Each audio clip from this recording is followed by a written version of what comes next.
Hey guys, thanks for tuning in. John here.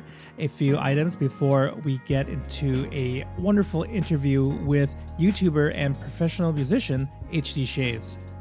First off, I am happy to announce a successful launch of Voices, our collaboration between Lather Talk and House of Mammoth. A huge thank you to everyone involved who could make this release happen, and for you, the listeners, for those of you who were able to pick up a set, thank you guys so much for supporting this release. We're also looking into the possibility of a follow-up run for Voices, so keep an eye out on my social media, and we'll be sure to announce it once we have the green light. Also, I have to say thank you to our Patreon supporters. If you guys are interested in financially supporting the Lather Talk podcast, then head over to www.patreon.com/lathertalk, and you can find out more information about the Patreon and get access to things like bonus and behind-the-scenes content. Also, don't forget that we have some Lather Talk merchandise, a comfy t-shirt, a very nifty mug. You guys can go check that out over on our Etsy store, link in the description. Okay, with that out of the way, let's move on to our talk with HD Shaves, coming right up.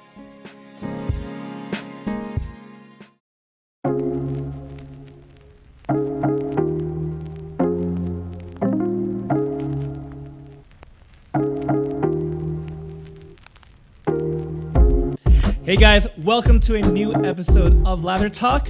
First off, I am sad to say we are not joined by my lovely co-host GERARD, as due to some family illnesses, he's not able to make us today. So, our thoughts, prayers are with GERARD and his family, speedy recovery. However, I would like to introduce my guest for today. He is a fellow content creator over on YouTube and professional musician, all-around great guy. He is HD Shaves. Henry, thank you for joining me tonight. So good to have you on. Thanks, John. Happy to be here. Thanks so much for having me on your show. And sending best wishes to GERARD and his family. I'll give them some, how should I say? I'll tease them some other time. Okay. Yeah, you'll have to get your licks in maybe on a future appearance, perhaps. Right.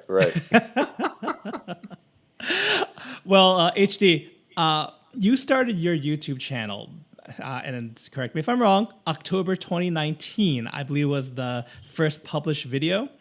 And correct. My first question to you is, what inspired you to create the channel, a wet shaving channel of all things, on YouTube?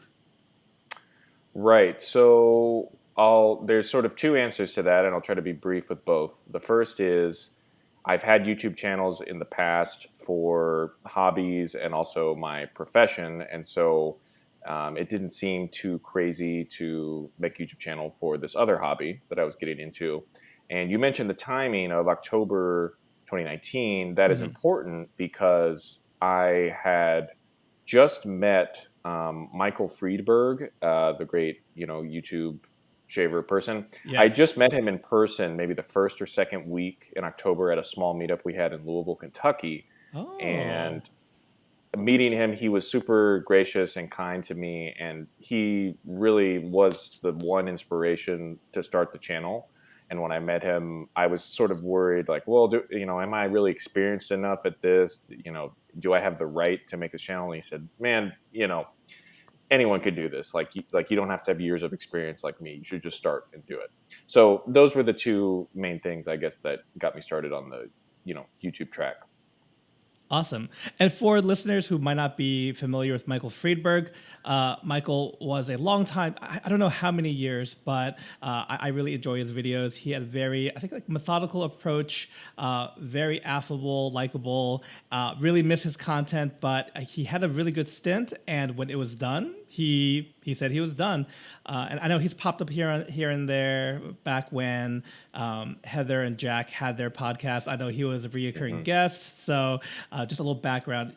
Michael's channel is still there. You can watch his old videos, and there are really some great tips, nuggets of wisdom, and they're still fun watches if folks went back. But I had no idea that you actually got to meet him just prior to kicking off your YouTube channel. That's awesome.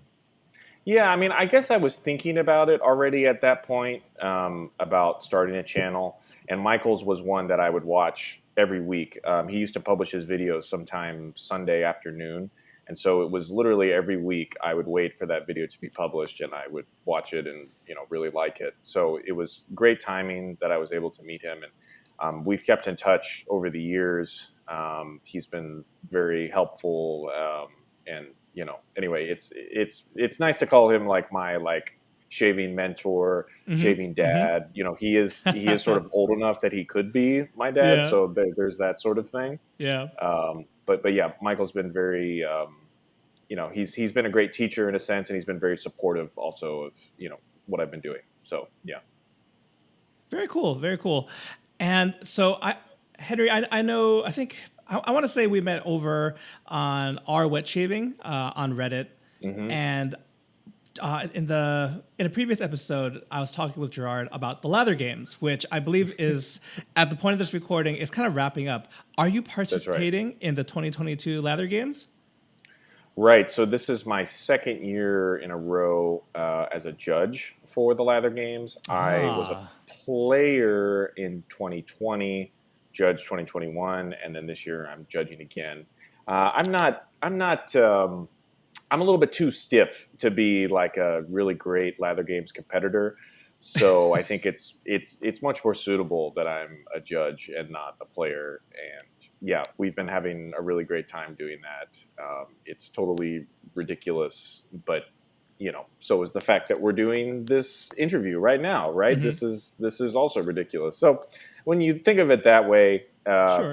it sort of makes it seem fine. Totally. And for those of you, not those of you, for those listeners who might only kind of, know surface level what's going on with the Lather Games, there's a different theme every day. You're basically pouring over, I don't know how many, but like tons and tons of essentially shave of the days that are really intricate, oftentimes long write-ups. I don't know. Can you walk us through some of the process of like the daily happenings for a judge of the Lather Games?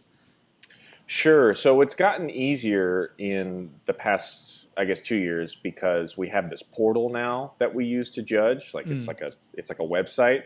Previously, it was all done by hand, and we have hundreds of individual posts that happen each day. So you can imagine how annoying that would be to do by hand. Oh, yeah. So fortunately, I came in as a judge just as we got the portal. So it's all in a very nice, sort of easy to use website.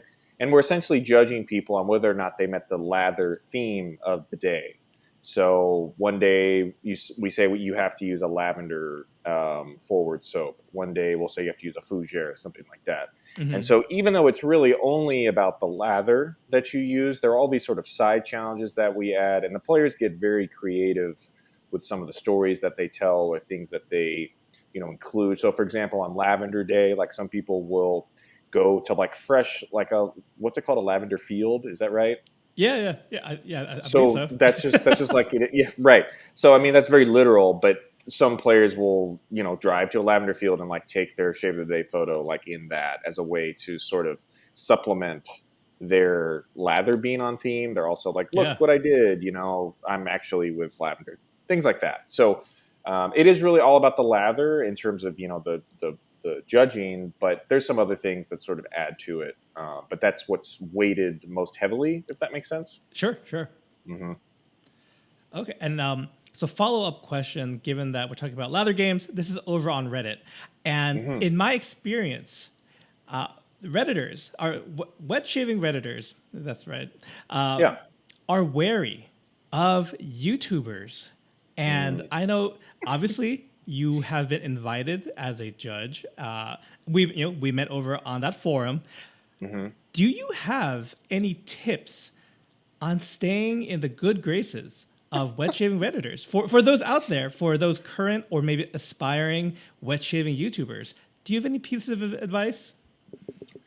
So, man, that's I have to think very carefully about how I answer this question. This was not set up as like entrapment or anything. No, it's fine. This is a good question. Okay. I think Reddit in general, the shaving, well, at least our wet shaving, Wicked Edge is kind of another thing. But for the Yep. wet shaving subreddit, I think it is generally seen from outsiders as being this sort of judgmental, divisive platform. And I will admit that some of my fellow whatever people are maybe a little bit like that, but let the record show that I'm just about everybody getting along, and shaving is shaving. You should use whatever you want to use.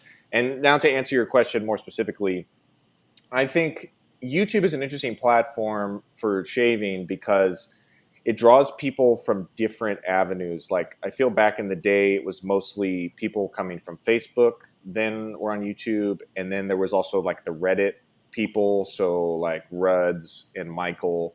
And nowadays there are people that just start on YouTube, and then now it's certainly very Yeah. involved with Instagram.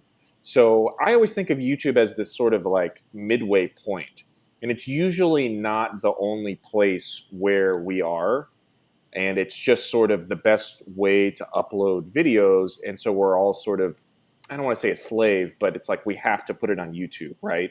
Right. So we all do, but we all come from different places. Did I answer the question? The question was, how do we get in the good graces? No, I think you're giving a really good background, and apologies, listeners, I didn't give that proper setup, and HD took care of that. Kind of just Okay. I've used the word spicy in the past. Spicy. You know, some of Okay. the wet shaving redditors can be spicy, and and there is a certain reputation which we either alluded to or I mean, I'm not trying to dance around it. It's like some people find it either really abrasive, other people like this is home, and you could probably say that about any wet shaving community, Facebook group, whatever, and that's fine. Right. And so to backtrack to the actual question was just, do you have any tips or advice for staying in the good graces of the R wet shaving community? Since that's, you know, we can't really speak to Wicked Edge. For those who don't know, those are it's like two really different groups. They cover the same topic, but the actual membership personalities greatly differ. Right. Okay. Now I thought of a better sort of scenario in my mind to answer the question. Okay. So I think sometimes people that are not on Reddit, they look at us and they say, how could I ever join this? Like, how could I be in the good graces of these people? Like, they're ridiculous and spicy, right? But really, I think if you're honest and just participate, like that's really all that we ask. Like, just post your shave of the day in the thread, and if you're new, we will usually say like, hey, thanks for posting. And if you keep doing that and you're not ignorant to certain maybe like issues that we have within the shaving thing, like as long as you're like aware of some of these things, then we're generally very welcoming. Like, we've had some new people that have started posting in like the Shave of the Day threads recently, and like we're thrilled to have them. And they're not like the typical Reddit user. Like, you might think of the typical person might be like me, right? Like kind of young white dude, right?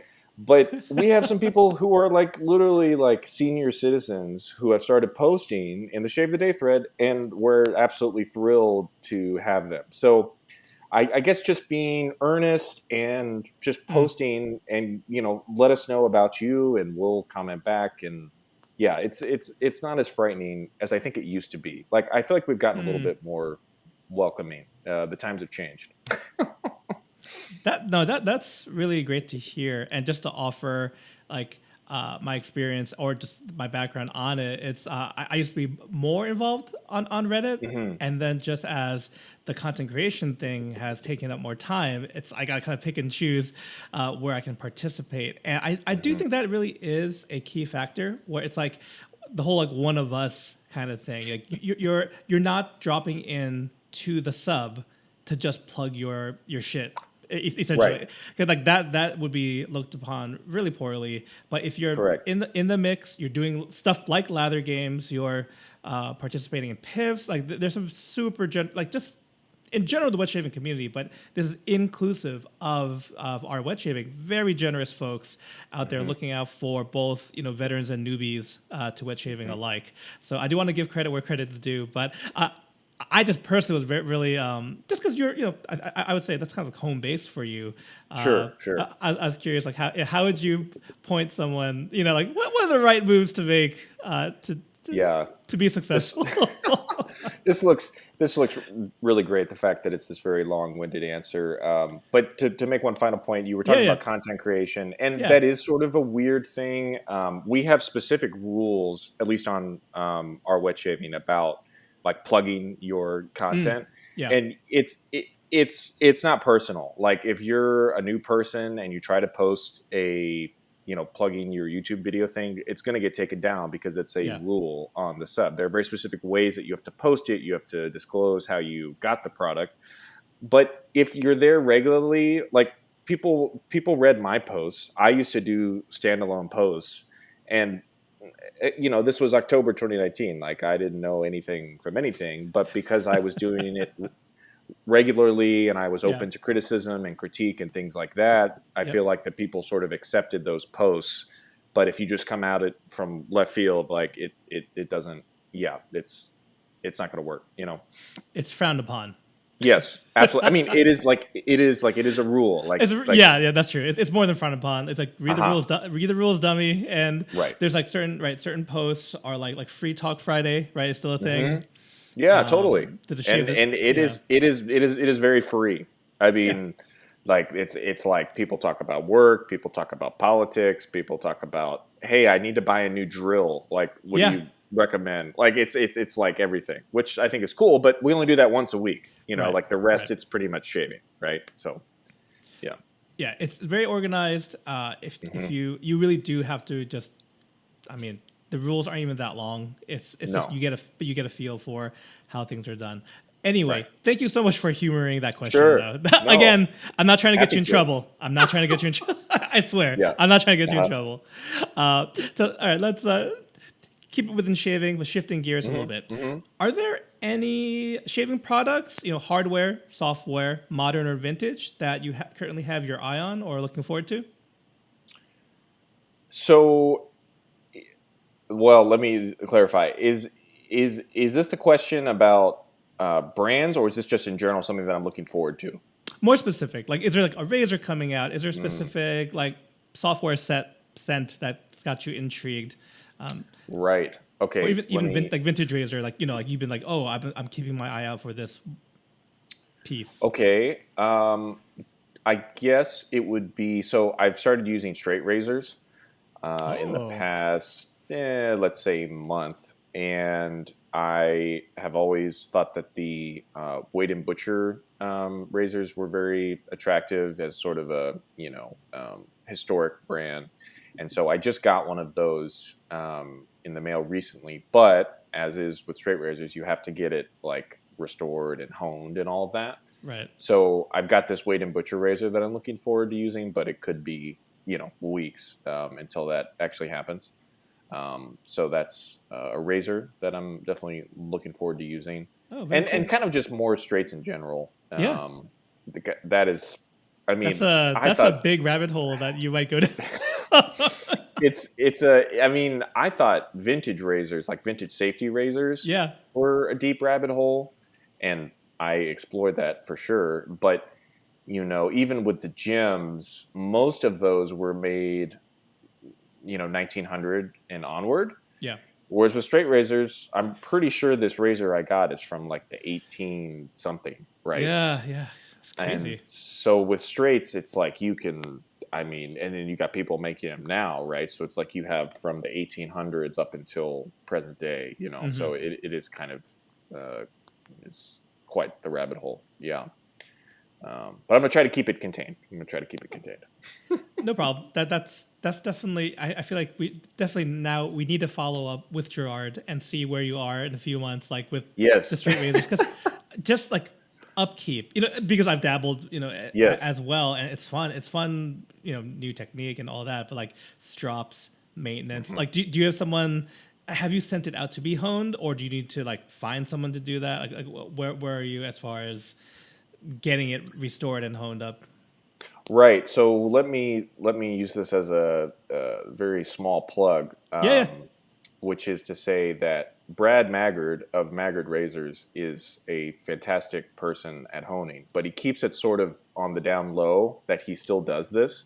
But Oh, it's like if you scroll all the way down, like if you go to their homepage on the website, you scroll all the way down and it says like razor honing service or something. Like he intentionally keeps it in small print on the bottom.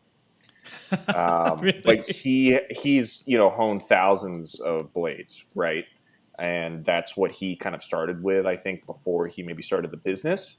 And so I'm planning to send this to him at some Okay. point, just as a place to start. The other two straight razors that I've already used were honed by a friend.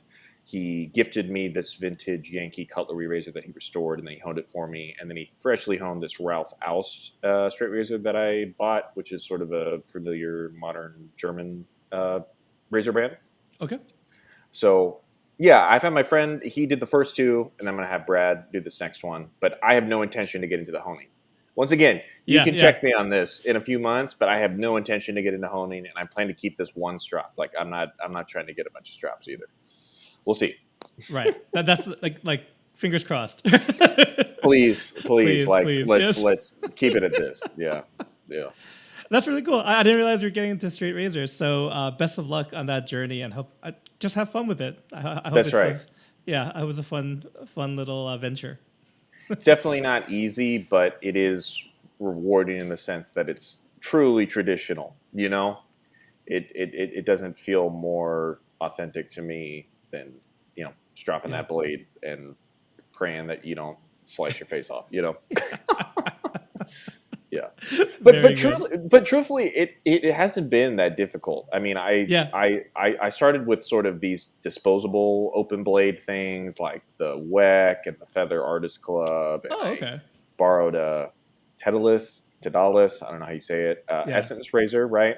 Yeah. So I started with those, and people always told me that they were more harsh than straight razors, and I'm inclined to agree with those people. I've really had no issues using the straight. I mean, I'm not getting a super close shave in some parts, Mm-hmm. but Mm-hmm. I haven't gotten the cuts like I did in the beginning with like the WEC. I see.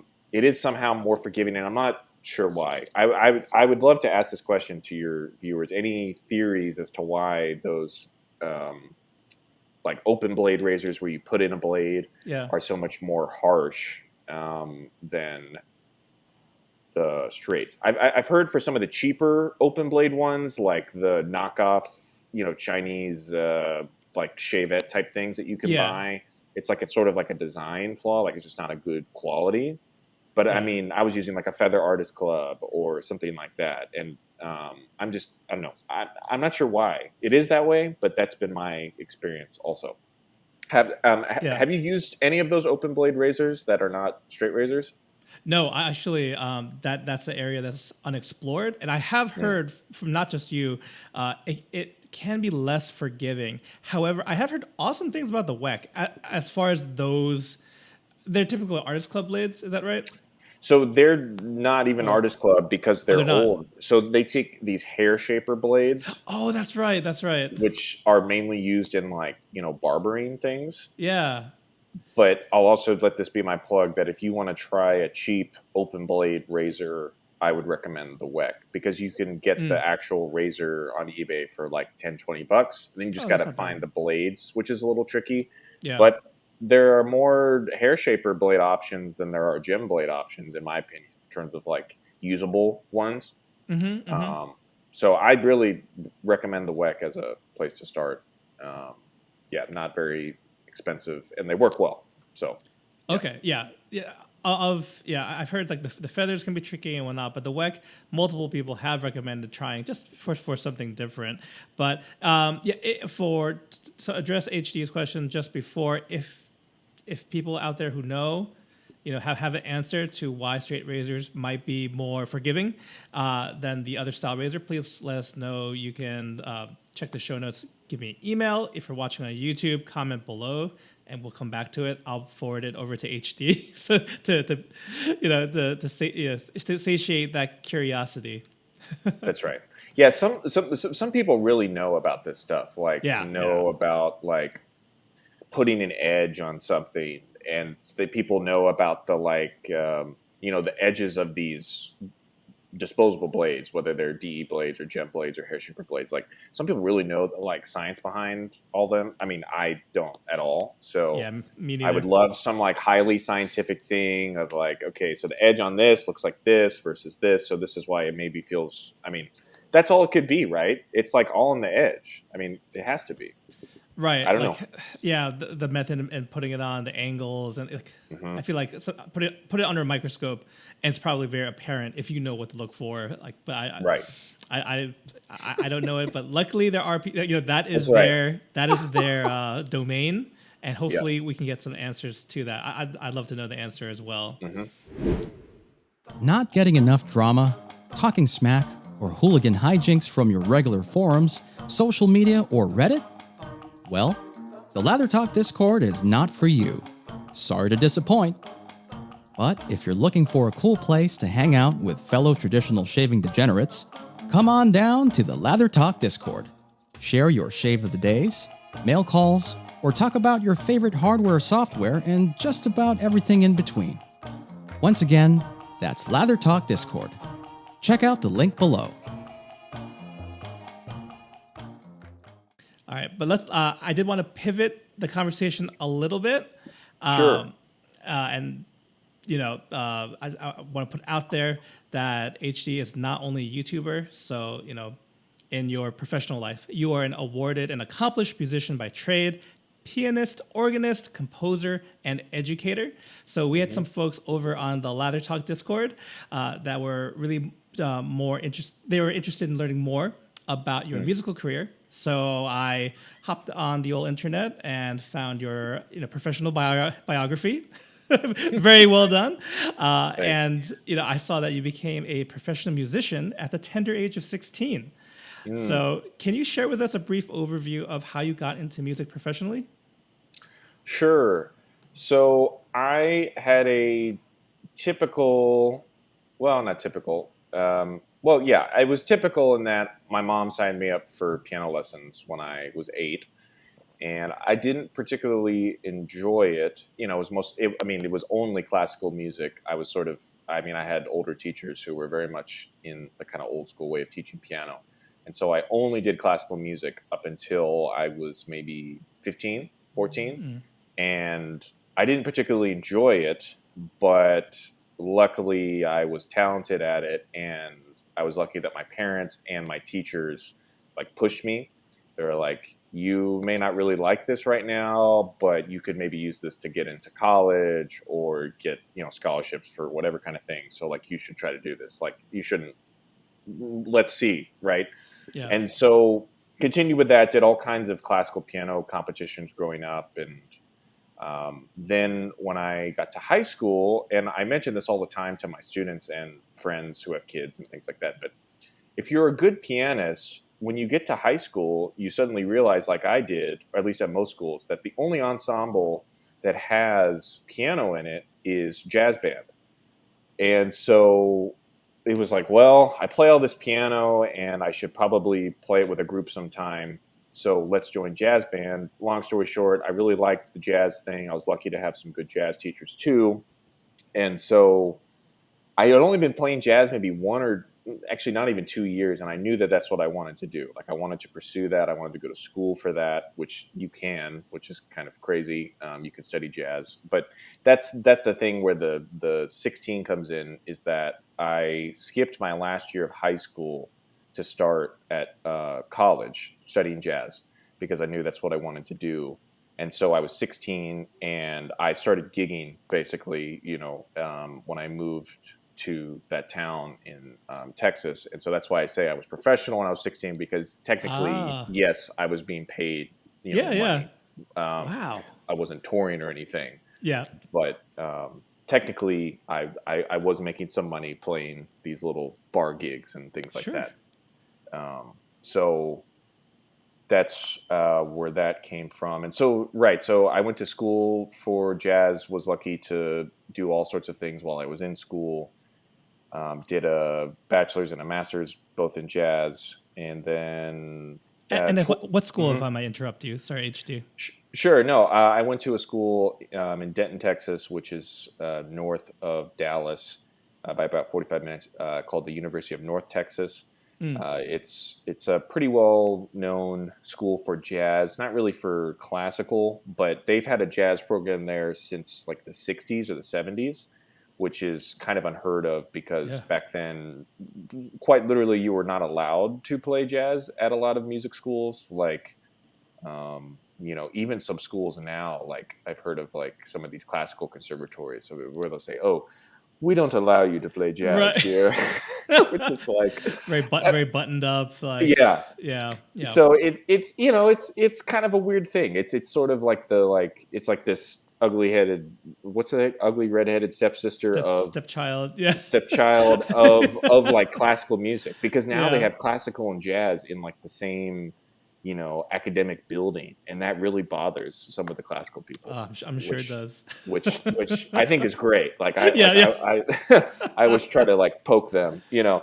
um, but right. So I went to North Texas, did 6 years back to back, undergrad and masters, and then I was lucky to get a touring gig straight out of my master's. So I played with a swing band. We played all around the U.S., Canada. We went to Japan. I did that for about 8 months, and then I moved here to Chicago long after that, and then I've been here for just over 3 years, and that's basically the timeline since I was a kid, and I'm still a kid, frankly, but yeah. Wow, super accomplished yet humble, guys. That's Trying. quite the combination. But that's awesome. Well, thank you so much. I mean, I know that's a lot to distill, and I'll be sure to leave a link to HD's professional website. You can look in the show notes, in the description, if you're watching the video, if you want to learn more. And to stay on the topic of music. We'll do more listener questions, but one fellow person on Discord, DF in DC, he was curious kind of what the typical gigging / teaching schedule looks like for you, and how that fits into, or how that might dictate life as a whole. So it's not uncommon that we have sort of strange schedules as people who do music full-time or even part-time. So most of us will gig in the evenings. In busy seasons, it could be almost every night. In not busy seasons, it could be, a long time. But anyway, we'll usually play gigs at night. And then the question is, what do you do during the day? So a lot of us teach, which is what I do. Some people teach through, proper schools, or they teach privately, which is what I do. And then some of us even will get some sort of like day gig, as we call it, where you are doing HR for some company, and then on the weekend you go play your gigs. So people may think it's all about the money, like you need the day gig to support yourself, which is kind of true. But in a lot of cases, and I felt this way when I was performing a lot, you need something to do with your time. So even if you're making a lot of money performing in the evening, it's like, what do you do during the day? And then you get into this thing of you go on your like emotional high on the gig, and then you do nothing, and then you just like sink because you're just waiting for that next gig. And so I find it healthy for me if I have stuff I can do during the day to sort of get me from gig to gig, so that I'm not just doing the ups and downs of live performance, which can be very exciting. But those things that you hear about like famous musicians who have addictions and issues, like it's like a real thing, even for somebody sort of not, just doing kind of local stuff. It's a difficult thing to sort of balance that schedule. So I just wanted to make the point that like it's not just like we need the day gig for the money, which is sometimes true, Right. but it's also just to like keep us busy, because it is an odd schedule, and that's just part of the thing, that it's sort of an odd schedule. Yeah.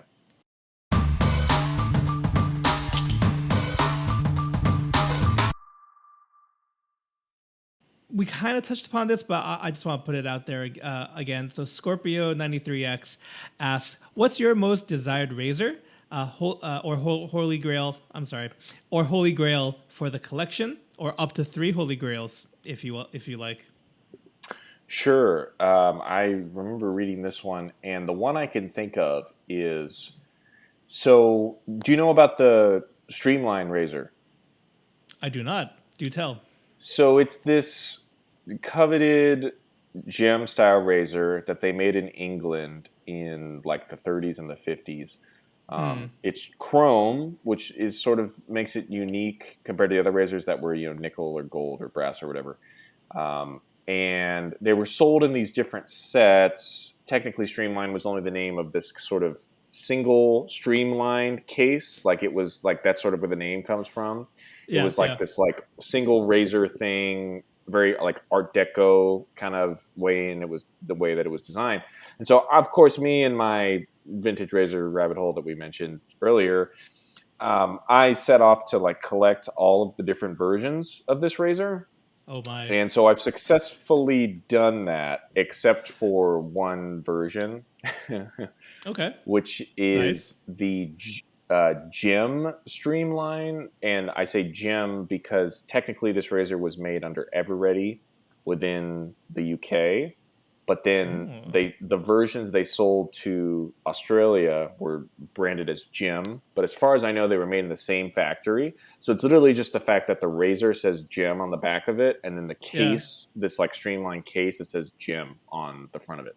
So these are extremely difficult to find because they were only sold in the Australian market. So I have some of those razors that say Gem on the back, but I don't have this particular version with that case. So if anybody has one, let me know. But they're really difficult to find, honestly. Wow. Okay. That really does sound like that you'll be hunting for that for forever. Yeah. For a little bit. Yeah.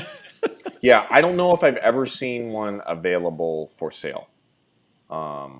In that particular case. So this is one of those things where the same razor was sold in a bunch of different cases. Yeah. But if you're a serious vintage razor person, you only care about the case. So that's my situation, is that I have this razor in many copies, but I just want this particular case. And again, I don't know if I've ever seen one for sale on eBay or forum BSTs or anything. I don't think I've missed one, is what I'm trying to say. Yeah, so that's my Holy Grail razor. Okay, so Australian listeners of the podcast, first, thank you for listening to this American podcast. But right. if you have any leads for HD, please be sure to shoot him a message. Again, the links and stuff to how you can contact that guy are in the show notes. And this kind of thing, I think it's like where the community can really come in and help. That's right. So, right? I mean, kind of like make those connections or be looking at, I guess, Australian antique shops, perhaps? Yeah, or Aussie eBay also is a thing. Yeah. Like, they have their own eBay. And of course. so I've certainly hunted that. But, yes, we're all about building community, right, John? So we are. What better way to do that? Help them find the thing that's really hard to find. Right. Yeah. All right. Well, staying on the topic of gem razors, Raza asks, what's your favorite vintage gem razor, and what gem blade do you prefer? Oh, see, that's funny. I remember reading this, and I thought about the answer to the second question. Now I got to think about the first one. Can I answer the first one in 2 parts? Yeah. Okay, so if we're going on purely aesthetics, the looks of the razor, I would say it's that Streamline, which was usually sold as an Everready made razor, but they did make some Gen ones. Anyway, the like Streamline razor, that's the yeah, that's probably the aesthetics. In terms of the shaver, it would probably be one of the 1912 variants. Yeah, right. Yeah, Was your first video with a Gem Junior? Yeah, the Gem Junior is great. And I've since picked up that kind of like new old stock 1912. I think I just like looking at it. I mean, it shaves awesome too, but sometimes I just like look at it like, man, this is great. just go on with my day. Yeah, the Gem Junior 1912 is one of my favorites because that was the first one I used, and that particular razor is just like magical. Like I mean, it really set me down the rabbit hole like very Yeah. well because it was so nice. And that one is notable because it was like the last one that they made in the U.S. of the 1912 models. So it was really made in like the Oh. 30s, even though the patent date was 1912. It was like one of the later models. And so I'm not sure what that means. My conspiracy theory is that they figured out how to make the razor better in those, 20 years or whatever. Okay. But I really like Gem Juniors. And if you're in the US, you can get those for $5 on eBay. And so long as they're, working properly in terms of the mechanics, it's just like a no nonsense razor. I think it's great. Yeah. So Gem Junior. Oh, and then Okay. blades. Sorry. Yeah.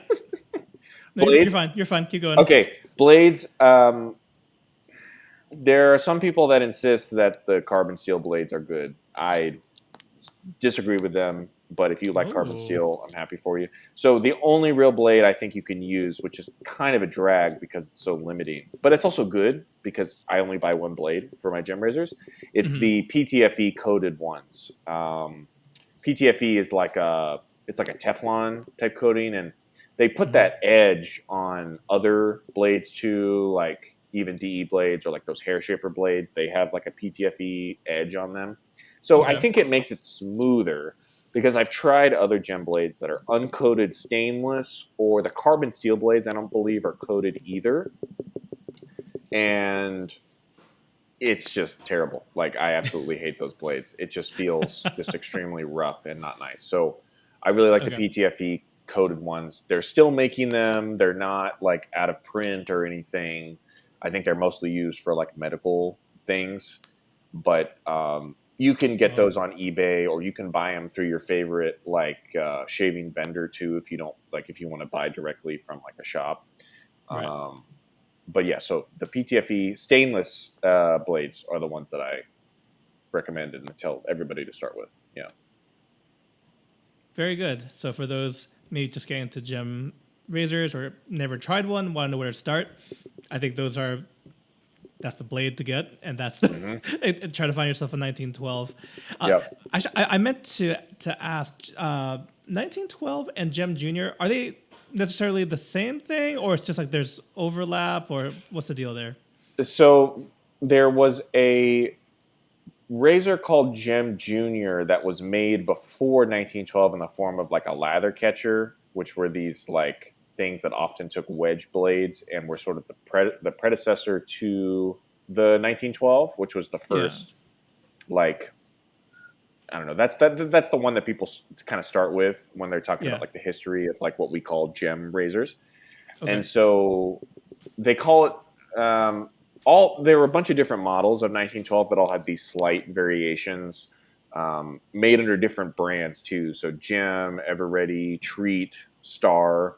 These were all razor brands, but they all basically made the same razor. There were just these subtle little differences, like in the way the safety bar looked or the handle that the razor was on. So you can find a Gem or Everready 1912 made in the U.S. that looks basically identical to a Gem Junior 1912 that was made in, like I said, I think like the 30s. They look exactly the same. It's just the difference is the name on the back. Yeah. And again, maybe there are these slight differences in the geometry over the course of those 20 years. But again, I'm not like the guy looking at this under a microscope. It's just my hunch that the reason why I like the Gem Junior more is because it's later and maybe they made it slightly different. Maybe. Right. Possible improvements in the design. Correct. And whatnot. Okay. Yeah. All right. Thanks. I was just curious just because I haven't done a deep dive on, like all the background. Because I feel like the vintage Gillettes are talked about fairly, often when you're first starting out looking to vintage stuff. That's kind of like, try Super Speed, Fat Boy, right? Slim, etc. But more love for gem razors. So I don't know. Maybe hopefully you'll pique their interest. There you go. Hopefully our conversation. Yeah, they're cheap and they shave well. So if those two characteristics of a razor are important to you, I think it's an easy choice. However, if you're more interested in other things, I understand that too. But cheap, shaves well, get you a Gem Junior, some PTFE blades, you'll be golden. Yeah, and even if you've been doing wet shaving for a long time, it's a nice way to mix things up.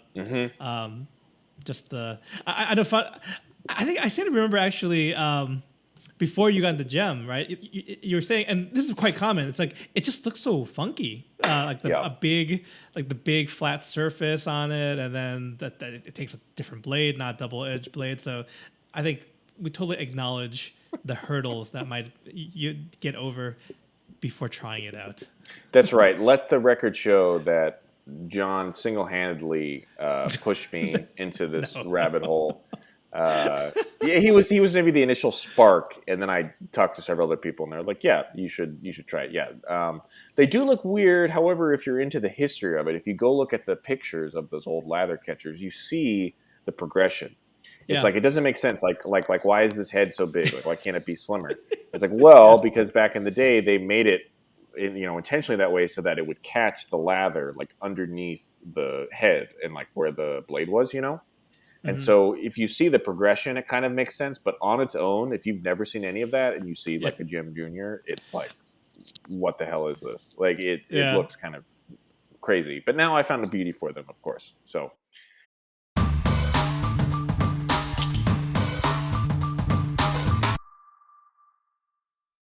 So Todd from Take Care Man, he asked, since you're in Chicago, have you ever visited Mertz Apothecary? Yes, absolutely. So I live not more than 2 miles from their location. And I always try to mention them in my videos if I'm, using a product that I actually bought from their store because I went in and bought it, or something like that. It's a historic store in a historic neighborhood. You can trace the lineage of the owners like back to the original person that opened it, and so I think that's very cool. And when they first opened, or not opened, but when they first like went online with their traditional shaving equipment in I don't know, like the early 2010s approximately. Yeah. I think they were very important to this resurgence in shaving this way. Yes. And so I always try to mention that and acknowledge that they were really important in like 2012 when they did this huge like convention with like Geo Fat Boy, Mantic 59, like people like this. Like they organized this back then. Yeah. Which if you think this thing of ours is small now, like it was nothing like 10 years ago. And so what am I getting here? So it's nice that they've had this like important history with the traditional shaving thing. And I don't go there that much because now with all these other online vendors, they have to share sort of their part of the market, right? But I think they're doing fine outside of the shaving stuff because it's like the way the store is set up, it's like 2 parts. The shaving, you can imagine it as like one quadrant of it. Another quadrant of it is like cosmetics and like fragrances. Like they sell imaginary authors and like people like that. Yeah. And that's like one half of the building. And the other half is like soaps and like holistic medicine and stuff like that. Yeah. Yeah. So it's not just shaving, right? But people, right. Like people go there for that. But I think they're doing fine. So I'm very happy for them.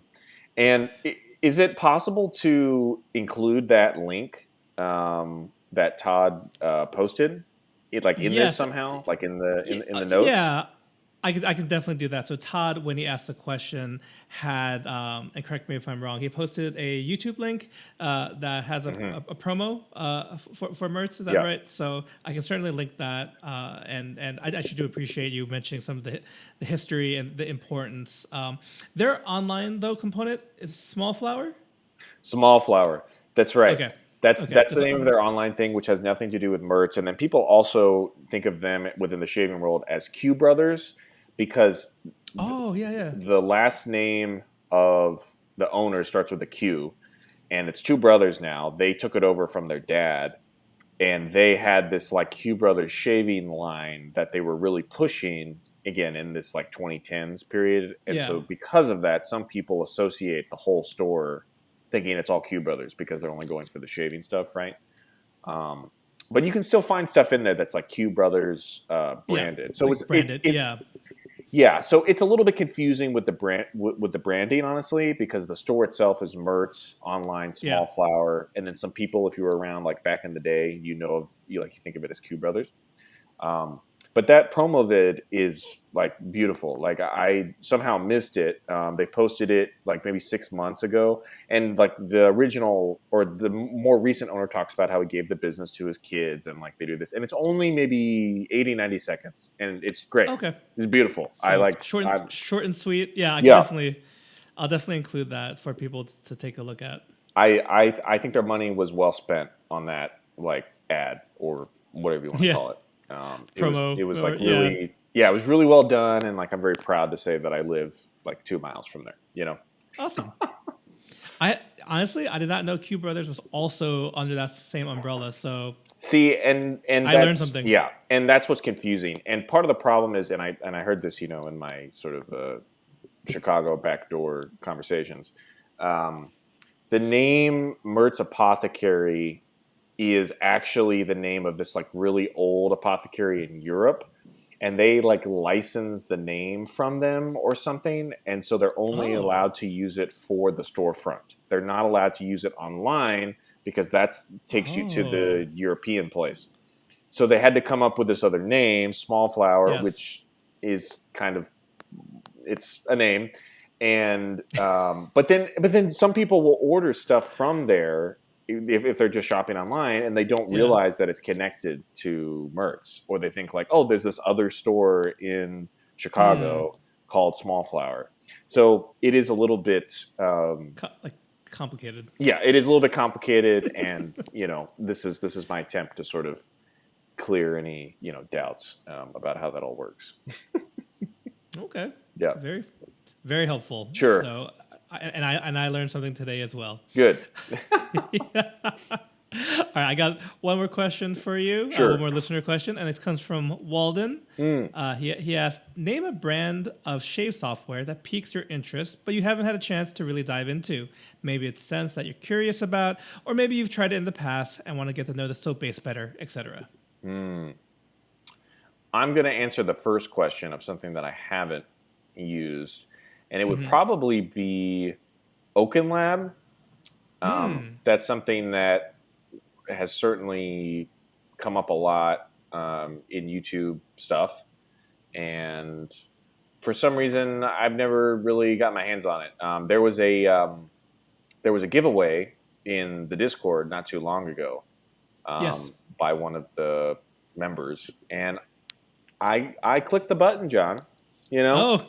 Oh, I'm sorry. I'm sorry you were not the lucky winner of the giveaway. I mean, it's good I didn't win probably, but I'm interested to try some OakenLab at some point. I like the international aspect to it, and even more interesting that what's the expression that the owner is an expat? Is that correct? Yes, expat. Is that how you say so it? he's American, but lives in in Indonesia. Indonesia, yeah, Indonesia, yeah. Yeah. So like, not only is it made over there, but it's made by an expat, so that sort of adds this like extra interesting element to it. Very good. Well, that's all I have as far as listener questions. And HD, we've been talking for more than an hour now, but it really has felt nowhere near that length. At least Time for me. I flies. don't know about I don't know about you, It but does. it's flying. As we're winding things down, I'm wondering, do you have any short term and any long term goals for the YouTube channel? And I'm not talking about anything like grand, not even necessarily like metrics or anything like that, but just like personal goals that you'd like to accomplish through your channel. Well, a personal shaving goal this year is I'm trying to get to 100 open blade shaves. So it doesn't have to be straight razor, doesn't have to be WEC, but I'm including, anything that's open blade in that number. And it's related to the YouTube channel because I feel like the channel sort of keeps me honest. And if I'm not feeling comfortable enough with a razor or something, I usually won't make a video with it. Like I'll wait until I get better with it to do that. And so with regard to these open blade things that I'm using, like it's really a challenge and to use those razors in some cases. And I feel like the channel helps keep me honest in that sense. So it's to be honest, I'm not really sure what I'm doing with my channel these days, but I'm just trying to be like more personable and more inviting to my viewers than I maybe have in the past. Like in the past, it was very like clinical. Like it was very much like, this is what I'm using. I've used it all week. These are my like very detailed thoughts. And like, that was it. And so these days I'm like, man, I've done that for years. So how can I make this a benefit for myself? In the case of like these open blade things, makes me do it on camera, which is more difficult than just doing it on my own. And then also, how can I engage with people in some other way? So I'm trying to be more just open ended in like what I talk about in the videos, like. Because like previously, I don't know. Previously, I was like self-conscious about being like, okay, here's the second pass with the razor, and then, wow, how about that weather this week? Wasn't it great? Like, like that like always felt weird to me to do, even though there are many people that do that successfully within our community. It always felt weird to me, and I just felt like I needed to kind of like grow into that. And then now there's almost always a weather update. And if there's one thing Chicago people like doing, it's talking about the weather. So this is true. I like try to talk about the weather. If I'm like traveling, I'll mention that. Or if I had an interesting gig or something, I'll mention that. So, like I said, just trying to be more personable on the channel this year. And then also that open blade challenge, which is sort of tied in with the videos too. Yeah. Very cool. Very cool. I think those are great goals. Like, especially the kind of goals that are like making us improve in our craft. And I will just mention too that I think very consciously had the same thing. Was thinking over the same thing, like how much of our personal lives, and this is for like content creators out there, how much of yourself do you put out there? And I think, like you, when I first started, it's clinical is a great word, and I do agree. Like it's like very you're narrating us through the shave, but but no more. Like that's where it stops, right? Except like weather, but it's like we're not talking about like, oh, like it was a rough day, or today was awesome because this or that, or I ate this awesome, I don't know, hot dog. I'm cracking up as you say this, because when I think about my time starting on YouTube, and then also when I was, when I met you, or however you want to say it, the elephant in the room, but in like a good way, was Ruds, right? Sure, yeah. And like you and Ruds were buddies, and you all know each other, in real life, right? Like you've met many times, correct? Yeah, we've met. Yep. And so I'm like cracking up because we're talking about like clinical shaving videos, and like that. But like that was his thing, and so he was always sort of the thing in the back of my mind is like, am I as clinical as Ruds right now? No, okay, like that's probably good. But right. It's like Ruds shaves. It's a channel because he's also someone else. We keep talking about folks that have are not currently making content, but I've moved on. their videos. I mean, he's not making videos anymore, but you can see his old videos. And we're talking about like being concise earlier. Yes, he's very concise, like straight to the point. And I honestly, that was always inspiration, and he helped me out a lot. Plugging my channel on his, and That's right. I still appreciate him and his friendship, and his help back then. But it's like similar goals, right? Like you don't want to like drone on because I don't want to do a vlog because I think that's the other kind of style to do. And I feel like you're trying to avoid that as well. Yeah. Where it's like I'm using this today, but then the rest of the video is your car problems and mowing the lawn. I don't know. This is not meant to demean anyone who's talking about this. It's just a different content. See, and that's the thing is that nowadays, now that I've sort of figured out like how to shave, I actually really enjoy those vlog type shaving videos. I'm just not ready to make the jump yet myself because there is still this like analytical side of me of where like if it's a shaving video, then make it about shaving. If you want to do a separate video where you talk about your new car, like that's fine. But I feel like it should still be predominantly shaving for my stuff. Again, I enjoy other people.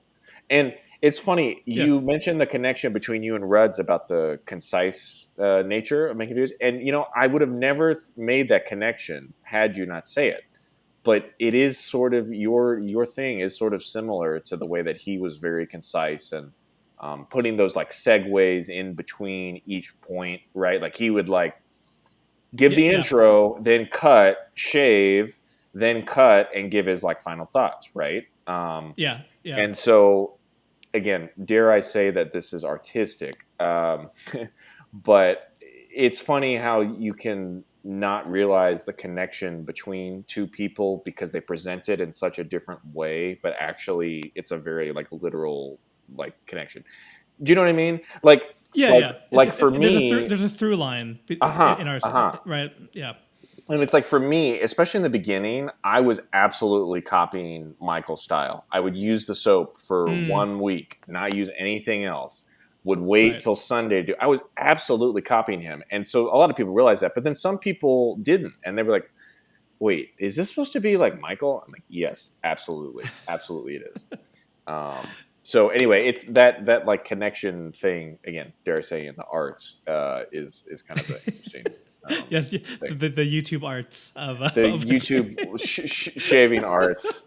Jeez, man. Well, but I mean, everything's connected, and then like music can be, you can kind of weave it in anywhere, right? And same thing, right? Like, as far as new compositions, there really isn't anything new under the sun. It's like everyone's inspired by someone else, and you do your own riff on it. And I would say, I mean, like, again, like there might be people who are like, I am not concise at all, and that's fine. I know I ramble also. I ramble a whole lot, but like I try to be concise. Sure. And Ruds for sure was one of the very few people doing that.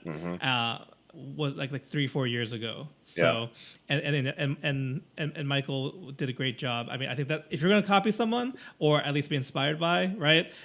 What better way? Because you're going to use that either you're doing a razor, you're doing software, or the whole setup you're using 1 week. That's a very informed video. That's right. And if you're not going to veer off and talk about your car, your new dog, whatever, then you might as well do a deep dive into the thing you were going to talk about, which I totally respect. That's right. Yeah, and I really valued in the beginning that idea of using the same thing for a week to just really be as as like informed as possible when you do your video like 1 week later. I don't do that now. I'm too like scatterbrained to do it now. But I used to be very disciplined. Yeah. Use the same thing the whole week, So anyway, Ruds, go watch some of his videos if you haven't, and Michael too. But Ruds is that's so funny, man. Ruds. Well, HD, I think this it's a good place to wrap things up. I want to thank you again so much for taking some time out of this evening to just chat it up with me. Before we go, though, can you give a plug to where people can find you, or if there's any? Feel free to plug your music stuff. If there's a gig coming up, I'd love to know. Sure. So for shaving stuff, I'm on YouTube and Instagram under the name HD Shaves, and I'm trying to think about music stuff. Right. So there is a group that I used to be a part of called Visceral Trio, like the word visceral, VISCERAL Trio. And we released an album a few years ago.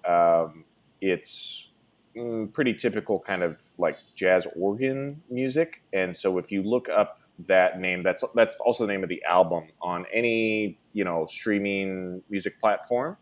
You can listen to all original tunes that were written by me and also the guitarist that was in that group. So that's kind of the easiest thing that's easily found. If you want something a little bit more specific, like I'd like a song that sounds like this. Do you have anything like that? Just send me a direct message and I'll direct you to it. But that Visual Trio album is very easy to find, and we went to a studio and it was like mixed nicely. So it should be a nice, sonic experience, even if you don't particularly care for the music itself. So yeah. Awesome. I'll be sure to include all those links. So your Instagram, your YouTube page, and then maybe like a Spotify link to the Visceral Trio album. Although you can use whichever platform you like to listen to your music, but it's just to get you started and on your way. Awesome. Well, H.E., thank you so much. It's been such a pleasure, and I hope to have you on again, hopefully with Gerard, and we can also find out where you wind up with your straight razor journey. Right. Yeah. Now I don't only have YouTube keeping me accountable. I have y'all too. So that's nice. Yeah. Indeed. Yeah, John, thanks so much for having me, man. Time really flew by, and it was great to chat with you. So thanks.